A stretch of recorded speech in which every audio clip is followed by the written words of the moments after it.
ఆదిలాబాద్ జిల్లాను చలి గజగజ వణికిస్తోంది. గత 3 రోజులుగా ఉష్ణోగ్రతలు కనిష్ట స్థాయికి పడిపోతున్నాయి.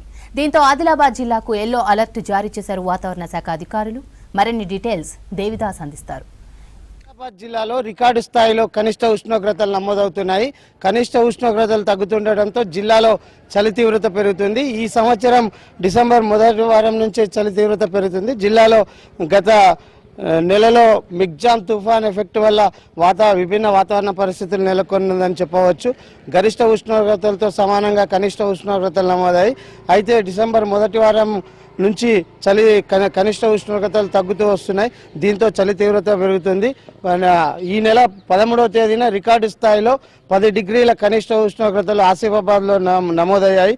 మొత్తం కూడా పొగ మంచుతో ఉన్న వాతావరణం నెలకొందని చెప్పవచ్చు.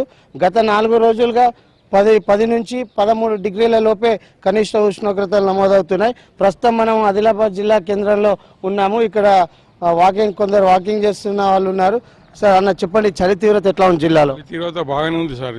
ఎందుకంటే ప్రొద్దున పూట లెవరాకట్లేదు ఇంట్లోకి వెళ్ళి, కానీ ఎందుకంటే వాకింగ్ చేస్తే మన హెల్త్ బాగుంటుందని వెళ్తున్నాం. కానీ ఈ పొగ మంచుతోటి కూడా బరాబరి కనిపించలేదు నచ్చింది. ఎందుకంటే ప్రొద్దున 5 గంటలకు లేద్దాం అనుకుంటే అది 6 అయిపోతున్నది. కానీ ఇంకా చలి తీవ్రత ఎక్కువనే ఉన్నది. ఇట్లా ఈ గాలు ఎట్లా వీస్తున్నట్టే చల్లగా ఇట్లా గాలి వస్తున్నది. ఇప్పుడు ఎందుకంటే నడాలి కూడా కాళ్ళని తిమ్మురు పోతున్నాయి. ఎందుకంటే కొంచెం ప్రాబ్లం ఎక్కువనే ఉన్నది. అయినా కానీ వాకింగ్ చేయనే పడుతుంది. ఎందుకంటే తప్పదు కదా అది. లాస్ట్ టైం కంటే ఈసారి ఎక్కువ చలి ఉందా? ఎక్కువ ఉంది సార్. 3-4 రోజుల నుంచి బాగున్నది చలి. 3-4 రోజుల నుంచి చలి తీవ్రత ఎక్కువ ఉంది. మీరు చెప్పండి, ఎట్లా ఉంది చలి జిల్లాలో? చలి బాగున్నది సార్, మస్తు చలి ఉన్నది. ఎల్లా బుద్ధి అయితే లేదు కానీ అయినా ఎల్లా పడుతున్నది. చలికి విపరీతమైన చలి పెడుతున్నది. అంటే ఇంట్లోకి ఎన్ని గంటలకు వెళ్తారు ఈ వాతావరణం చూసి? సార్ మేము వెళ్తున్నాము 6 గంటలకు వెళ్తున్నాము.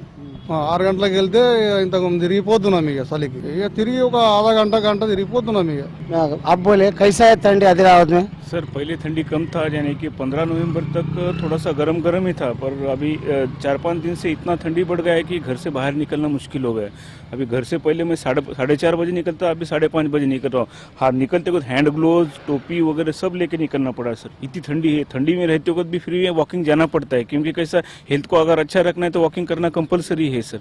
इसलिए हम बाहर निकलते हैं और आते हैं वॉकिंग करते हैं। इस बार कैसा है ठंडी? बहुत ज्यादा ठंडी है सर। आज देखो, आज का टेम्परेचर 12 डिग्री है, क्योंकि 2 दिन पहले 15 था, अभी 2 दिन में 3 की गिरावट, और कल 10 बता रहा है।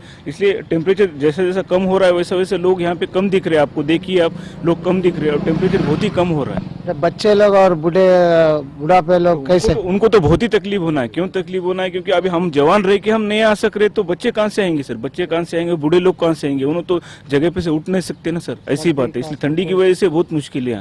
ఆదిలాబాద్ జిల్లాలో ఉత్తరాది నుంచి వీస్తున్న చలిగాలుల వల్ల చలి తీవ్రత పెరుగుతుందని స్థానికులు చెప్తున్నారు. ఓవరాల్ గా చూస్తే ఆదిలాబాద్ జిల్లా మొత్తం విభిన్న వాతావరణ పరిస్థితులు నెలకొన్నాయని చెప్పవచ్చు.